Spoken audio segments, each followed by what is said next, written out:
Et bonjour à tous. Alors aujourd'hui on se retrouve pour la première vidéo donc de la série impression 3D.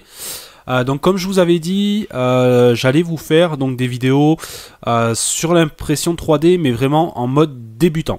On va vraiment essayer de voir un petit peu toutes les bases. Donc aujourd'hui ça va être principalement une vidéo blabla qui risque d'être assez longue, mais où vais vous expliquer en fait un petit peu comment commencer le plus simplement possible l'impression 3D. Il faut savoir que ça peut faire peur aujourd'hui. Souvent vous tombez sur des vidéos sur YouTube de personnes qui vont vous parler des paramétrages de Cura, enfin des paramétrages d'impression, tout ça. Des fois dans le détail ça peut paraître extrêmement compliqué. Très clairement on peut commencer un peu plus simplement et après évoluer petit à petit dans le temps pour améliorer ses impressions. Donc déjà on va commencer à parler du plus important, de l'imprimante. Alors pour démarrer, quelle est l'imprimante que je vous conseille? Aujourd'hui, il y a un modèle qui est excellent pour débuter, vraiment excellent. Il s'agit, alors je vais vous la mettre en écran, de la Creality Ender 3. Alors la Creality Ender 3, c'est, on va dire, un peu la petite sœur de la CR10 de chez Creality. Donc c'est des imprimantes, il faut savoir que Creality, c'est une marque qui commence à être vraiment reconnue. Qui fait franchement de très bonnes imprimantes, et la Ender 3 arrive vraiment sur un petit budget. Donc dans la gamme de prix vous allez trouver, là par exemple je vous ai mis Gearbest, moi je vous mettrai le lien sur Amazon, vous allez la voir à peu près entre 151 € pour du direct Chine, ou à peu près 200, allez on va dire entre 210 215 € en France. C'est à peu près les tarifs.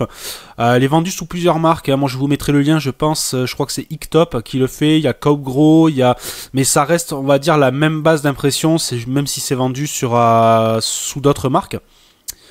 Très bonne imprimante pour commencer. C'est une imprimante qui est déjà quand même en pré-assemblée. On va dire toute la base est assemblée. Vous aurez quand même toute la partie haute à assembler. Mais ça, là, dans une autre vidéo, je commencerai à vous expliquer. Il y a 2-3 petites choses à faire attention, mais franchement, c'est pas ultra compliqué, à moins que vous soyez pas du tout bricoleur. Même, franchement, c'est pas sorcier. Moi, c'est vraiment l'imprimante que je vous conseille pour démarrer. C'est une imprimante qui peut imprimer des pièces qui vont de jusqu'à 22 par 22, ça c'est la base, jusqu'à 25 cm de hauteur. La qualité d'impression est vraiment très bonne. Moi pour être franc, bon, je l'ai entre les mains en fait déjà depuis quelques jours, et je suis assez bluffé des résultats d'impression. Il faut savoir que pour le prix, elle sort quand même quelque chose qui est très très propre, qui est vraiment très propre. Il faut savoir que moi, voilà, je suis débutant là-dedans, c'est ma première imprimante, c'est mes premiers pas dans l'impression 3D.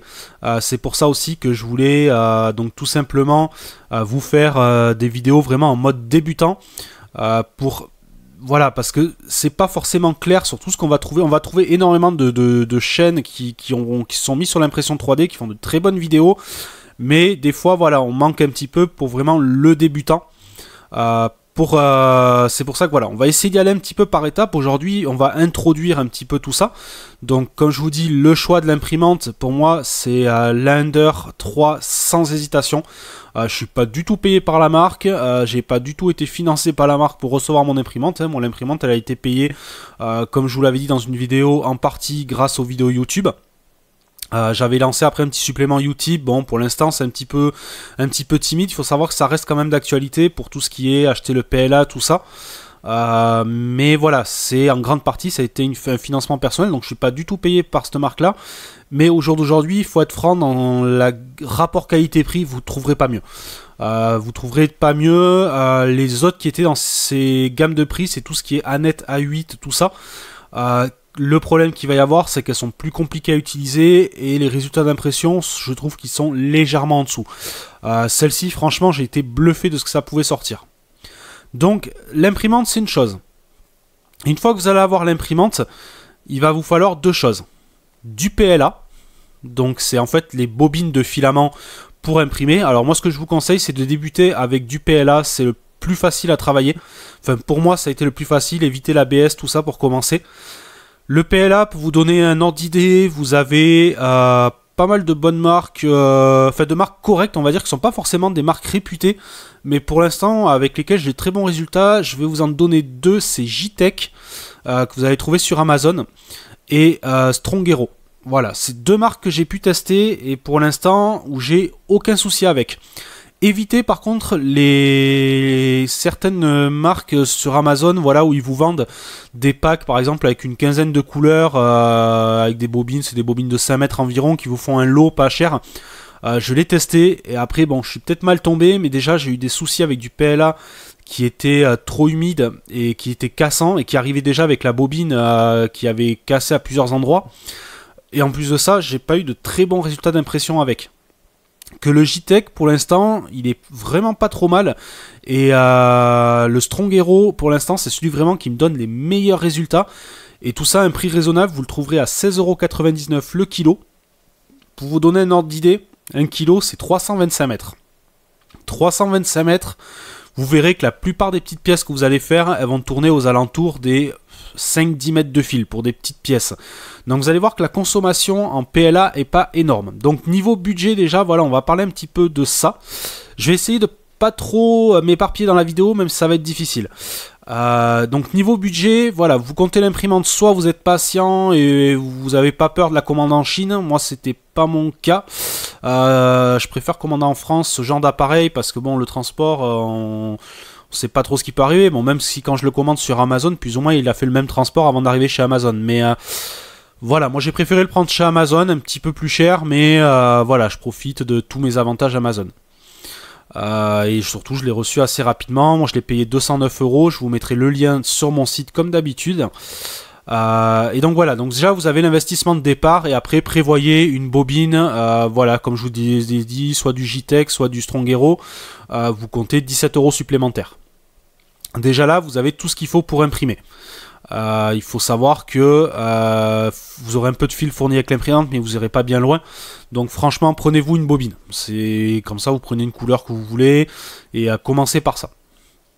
L'autre chose qu'il va vous falloir, une fois que vous allez recevoir votre imprimante et votre bobine de PLA, c'est qu'il va vous falloir un logiciel. Donc ce qu'on va appeler un trancheur. Et là, je vais vous orienter, je vais vous mettre la page vers Cura. Alors, des logiciels, vous allez voir, il y en a plein. Il y a Simplify 3D, il y a pas mal de logiciels. Pour l'instant, Cura a déjà le premier gros avantage, c'est qu'il est gratuit. Deuxième gros avantage, c'est que la Ender 3 est reconnue de base dedans, donc vous n'avez aucun paramètre à y faire. Vous pouvez déjà démarrer en mode débutant. On va ouvrir Cura, après je vais vous montrer un petit peu comment ça se passe. Et franchement, c'est facile à utiliser, et vous n'êtes pas obligé dès le départ d'aller bidouiller dedans. Même si je vous le conseille un peu par la suite pour améliorer vos impressions. Mais déjà au début, vous aurez quelque chose d'assez satisfaisant. Donc choisissez Cura, parce que Cura, c'est très répandu. Vous allez trouver énormément de tutos sur ce logiciel-là. Il est très facile à utiliser. Alors, on va voir un petit peu à quoi ça ressemble. Je vais vous l'ouvrir.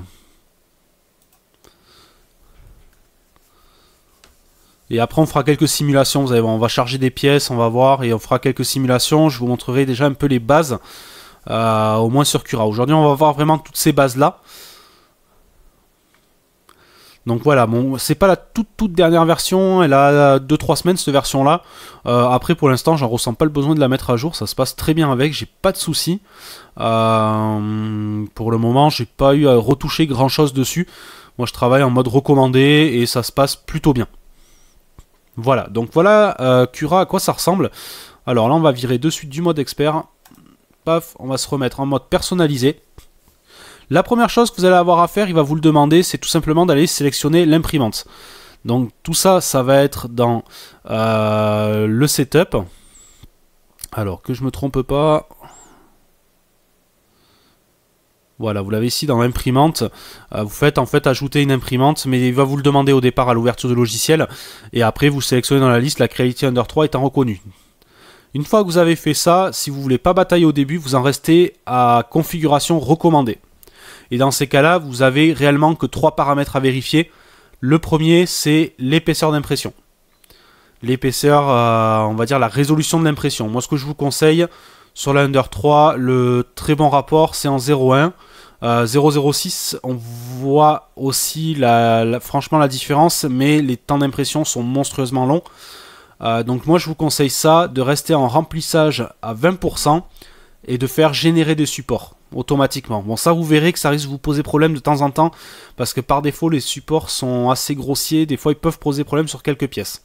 Après, comment ça fonctionne? Tout simplement, vous allez récupérer ce qu'on appelle des fichiers STL. Pour ça, vous avez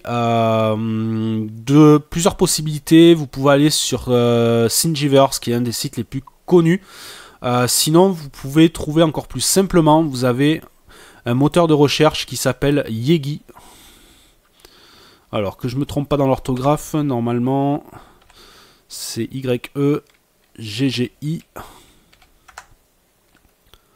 Voilà, qui est un moteur de recherche qui lui va chercher sur tous les sites 3D, enfin du moins une grande partie des sites 3D.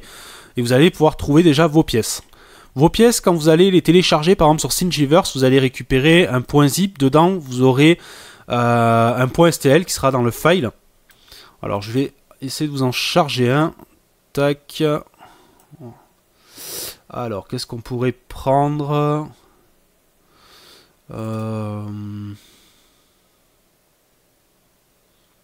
Je vais essayer de voir ce qui pourrait être intéressant. Allez. On va prendre celui-ci. Celui-ci, c'est bon, c'est un print qui est assez gros.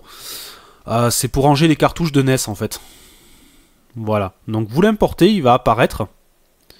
Et après, ce que vous allez faire déjà pour avoir un maximum d'infos tel quel, vous allez aller dans Préparer. Et il va vous donner toutes les informations de l'impression. Donc moi, ce que j'ai fait, c'est qu'avant ça, j'ai paramétré mon PLA, je lui ai mis le prix au kilo pour qu'il me donne un vrai prix de coût de conception, enfin d'impression. Donc là, j'ai choisi du 0,1 pour être assez fin, remplissage à 20%. Et ici, je génère des supports, mais clairement, il n'y a pas besoin de support. Donc qu'est-ce qu'on appelle les supports, pour faire la petite parenthèse? Tout simplement, c'est quand vous avez une impression qui ne touche pas, qui n'est pas un empilement, qui est dans le vide. On vient faire en fait une petite colonne pour la soutenir, qu'on décollera à la fin du print, enfin à la fin de l'impression. Là par exemple pour celui-ci, donc c'est une pièce assez grosse qui est assez remplie, il nous faut 14h28 d'impression, ça va nous prendre à peu près 30 mètres, soit un coût de 1,52 €. Donc le coût c'est tout simplement que je lui ai rentré en fait ma bobine JTech, donc je crois que je ne l'avais pas nommé sur celui-là. Mais j'avais tout simplement dans générique, alors que je vous dise pas de bêtises, il me semble, ah si je l'ai mis, voilà, JTech. Et en fait tout simplement dans le PLA je l'ai configuré, j'ai dit que ma bobine coûtait 17,99 pour la JTech, et comme ça me donne un prix réel.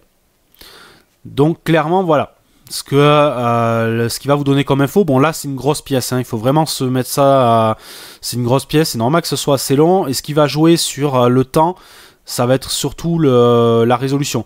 Là, si je veux la faire en 0,06, très clairement, le temps va exploser. Je pense qu'on va plus que doubler.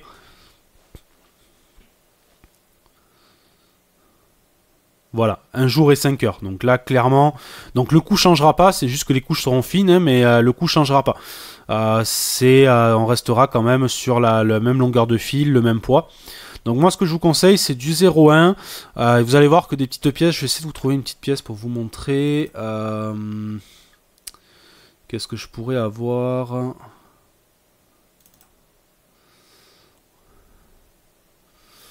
Alors là, bizarrement, j'ai que des grosses pièces pour le moment. Tac, on va aller sur... Ouais, voilà. Ça, par exemple, c'est une petite pièce que je vous conseille de faire pour l'Ender 3. C'est un guide pour le fil pour éviter qu'il touche la... Ça, on le verra en détail avec l'imprimante. Pour éviter qu'il touche le... Comment on appelle ça? La tige filetée. De monter, descendre de l'axe des Z. Mais bon, ça, on verra quand je vous ferai une vidéo. On parlera de l'imprimante concrètement avec l'imprimante devant les yeux. Là, on peut le voir, voilà, sur une petite pièce. On va régénérer. Là, par contre, ça va être plus rapide. Je crois que c'est une pièce qui met moins d'1 heure, il me semble. Voilà, 38 minutes. Après, attention, il sous-évalue un peu, je trouve, parce que avec l'Ender 3, 38 minutes, réellement, je crois que j'avais mis 45 minutes pour faire cette pièce-là. Parce que je l'avais fait en 0,1. Mais voilà, ça c'est par exemple une petite pièce qui va vous revenir à 4 centimes, qui va vous prendre même pas 1 mètre de fil. Donc c'est, voilà, sur les petites impressions, très clairement, ça coûte pas très cher. Pour vous donner un ordre d'idée, au niveau électricité, c'est une imprimante qui consomme 360 watts. Ça vous donne à peu près, si vous l'utilisez 10 heures par jour, ça revient à peu près à 1 euro d'électricité par jour. Voilà, que vous ayez, parce que bon, il faut quand même le rajouter au coût, en plus du coût de l'imprimante. Mais vous allez voir que c'est assez vite rentable. Bon, si vous en avez le besoin, bien sûr. Si c'est juste pour faire 3 figurines de temps en temps, n'investissez pas. Aujourd'hui, vous avez plein de personnes qui vous proposent l'impression 3D. Au passage, je vais en faire partie. Hein. Comme vous savez, je suis en parallèle artisan. Si vraiment des personnes veulent des pièces, il n'y a pas de souci, qu'ils me contactent. Je vais pas les faire à des prix exorbitants. Une pièce comme ça, je vais peut-être vous demander, allez, parce qu'il y a les frais de port, tout ça, il y a quand même bon, le temps de la faire. Cette pièce-là, c'est quelque chose où je vais peut-être vous demander 3 ou 4 euros. Voilà. Ça reste quand même, mais bon, je vous demanderai pas 25 euros parce que j'ai vu certains sites qui vous proposent, c'est le genre de pièces comme ça, vous allez payer 30 euros quoi. Non, on sera pas là-dessus, donc n'hésitez pas si vous avez besoin de pièces, gardez à l'esprit quand même que je suis débutant, hein, je vous ferai pas non plus, même si j'ai des résultats d'impression qui sont plutôt propres. Je vais aller vous chercher ça d'ailleurs. Déjà que vous avez une idée de ce qu'on peut sortir avec cette imprimante là. Alors hop, je vais vous remettre en cam. Je remets en cam et j'attrape une pièce rapidement.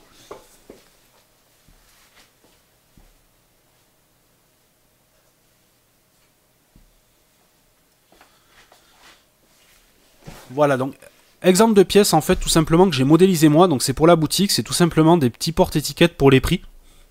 Alors bon là je suis pas sur la meilleure des caméras pour vous le montrer, je vais essayer de zoomer.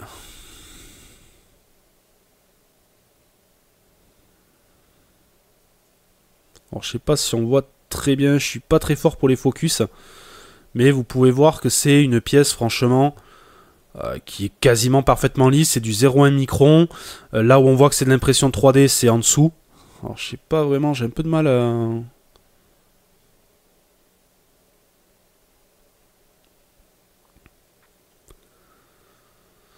Comment je pourrais vous mettre ça, hop.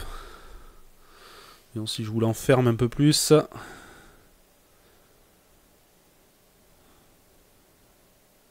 Voilà, on voit un peu le quadrillage, c'est un peu dur en vidéo, mais c'est une pièce vraiment qui... Voilà, c'est la Under 3, ça vous sort ça. Et ça, c'est vraiment imprimé, comme je vous ai dit, tout par défaut, j'ai pas encore vraiment bougé mes impressions. Voilà, là on voit un peu le trait, mais vous voyez la finesse. Donc c'est voilà un petit peu ce que vous pouvez sortir. Vous pouvez vous amuser à modéliser un petit peu. Moi j'utilise Tinkercad, qui est très simple, qui m'a permis de modéliser ça, qui m'a permis de modifier une pièce, je vais vous montrer ça. Je me suis fait un porte-carte de visite personnalisé, c'est une pièce que j'ai prise sur Thingiverse. Et en fait tout simplement que j'ai personnalisé, donc MicroPC64 qui est le nom de mon entreprise. Et là c'est pareil, on sort, donc on voit quand même que c'est de l'impression 3D, on voit le trait, mais on sort quelque chose de propre. Dessous, bon, on voit le premier layer qui est un petit peu gondolé d'ailleurs. Mais ça c'est encore le manque d'habitude, même si j'ai compris maintenant ce qui s'est passé. Encore gondolé, il est lisse, hein, c'est juste que ça fait comme des taches. Mais voilà le genre de pièces qu'on peut sortir, donc c'est quand même plutôt sympa. Moi en plus voilà, comme je vous avais dit, mon but c'était aussi de concevoir entre guillemets des pièces. Donc ça je vous ferai une vidéo, même s'il y en a déjà qui ont été faites sur Tinkercad. C'est un logiciel qui est gratuit, qui se fait directement en ligne en fait, qui va vous permettre de modéliser les pièces et de faire un petit peu ce que vous voulez. Ça se restera assez simple, ça va être des pièces assez simples comme ça. Ça à la rigueur, on verra peut-être que je vous montrerai un peu comment ça a été fait. Ça reste assez simple. Donc ça je vous ferai une vidéo pour Tinkercad. Alors après dans le programme je sais pas trop comment encore je vais vous goupiller ça. N'hésitez pas dans les commentaires si vous voulez qu'on voit des points. Alors je précise bien des points en mode débutant. Si vous avez déjà une imprimante depuis 3 ans, que vous voulez faire affiner votre impression, tout ça, c'est pas la bonne personne moi qu'il faudra demander. Pour l'instant j'essaie d'évoluer parce que bon, voilà, je me renseigne beaucoup quand je fais les choses, j'essaie d'évoluer assez vite. Aujourd'hui il faut savoir que ma machine déjà je commence à être, même si ça fait que quelques jours, à être assez à l'aise avec, à commencer à savoir quoi faire quand il y a un problème. J'ai fait déjà des améliorations dessus. Donc ça, petite vidéo aussi, on fera une vidéo générale sur l'Under 3. On fera une vidéo générale où je vous montrerai un peu les améliorations, vous montrerai un petit peu les bases pour la régler. Vous allez voir que le réglage il est pas si compliqué que ça. Moi, c'est ce qui me faisait peur en fait. C'est ce qui me faisait peur, c'était le réglage. Et en fait, je me rends compte que du moment où on a capté le principe qu'on l'a fait une fois, maintenant je le fais sans réfléchir. Des fois, ça m'arrive de lancer plusieurs impressions d'affilée sans retoucher à mon réglage parce que ça bouge pas tant que ça. Et voilà. Et après, on parlera un petit peu de toutes les améliorations qui peuvent être faites dessus. Vous allez voir que les améliorations, ça coûte pas forcément très cher de l'améliorer. Pour l'instant, d'ailleurs, ça m'a quasiment rien coûté parce que le peu d'améliorations que j'ai fait dessus, c'est que des pièces que j'ai imprimées, donc des caches ventilateurs, des choses comme ça. Mais voilà. Donc voilà un petit peu pour les bases. Il faut se dire voilà que c'est pas extrêmement compliqué. Moi j'ai débuté, j'ai eu les mêmes craintes que tout le monde en fait. Quand j'ai eu le carton qui arrive à la maison, c'est vrai que je me disais ouais, est-ce que je vais réussir à le faire. La première journée je pensais même pas sortir une première impression. Je me suis dit je vais batailler, je vais faire que des pâtés, je vais galérer à comprendre. Et au final je l'ai sorti du carton et véridique, en 2 heures je sortais déjà ma première impression. En 2 heures, je sortais ma première impression. Le premier jour, j'en ai déjà fait 2 ou 3 et ça s'est super bien passé. Et pour l'instant, j'ai pas eu vraiment encore trop de ratés parce que j'ai capté le principe du moment où votre première couche est bonne, vous savez que ça va le faire. Et après voilà, c'est juste faire attention à 2-3 petites choses. Moi, il y avait des petits soucis. Des trucs tout bêtes, des fois en allant chercher la molette pour régler le plateau derrière, je posais un peu le bras sur mon bras sur le bras d'impression, sans m'en rendre compte, du coup ça me faussait les réglages. Bon, il y avait des petites choses comme ça où au début j'ai bataillé avant de comprendre que c'est moi qui faisais une erreur, mais voilà. Donc grossièrement, on résume, pour débuter, moi je vous conseille la Creality Under 3, je rappelle encore une fois, je suis pas payé par la marque, c'est juste qu'aujourd'hui, rapport qualité-prix, de ce que j'ai vu, ça fait bien 2 ans moi que je me renseigne sur les imprimantes 3D, sur ce qui est sur les différents modèles. Moi jusqu'à présent j'étais sur la CR10, mais ce qui m'embêtait c'était quand même le prix et la place aussi, parce qu'il faut savoir j'avais pas beaucoup de place. Et la Under 3 en fait c'est ce qui a fait que voilà, je me suis dit allez cette fois-ci je me lance, parce que pour moi elle était bien en tout point et j'en suis vraiment pas déçu aujourd'hui. J'en suis super content et je vous dis les résultats, c'est dur de vous le montrer en vidéo, c'est vrai que c'est très dur de vous le montrer en vidéo, mais aujourd'hui vous sortez des pièces qui sont, enfin pour moi qui sont nickel, parce qu'on est vraiment sur une toute petite pièce et ça sort nickel, on dirait même presque pas de l'impression 3D. J'en ai fait pas mal, je me suis fait des rangements pour les barrettes de RAM, je me suis fait déjà pas mal de choses. Et moi pour l'atelier c'est vrai que c'est hyper utile. Aujourd'hui pour l'instant j'en viens à même imprimer quasiment que ça, des pièces pour mon atelier, des petits bacs à vis, enfin tout et n'importe quoi, des choses que je modélise. Et d'ailleurs Tinkercad, je pense qu'on fera ça, on va se faire un petit bac à vis pour les vis de PC portable par exemple, pour voilà, ceux qui ont la même problématique. On remarquera une petite mouche qui est en train de se balader depuis tout à l'heure. Donc voilà, c'est le petit détail qui sert à rien mais elle m'énerve depuis tout à l'heure. Voilà, vous la voyez passer, j'en ai plein en ce moment, c'est la galère.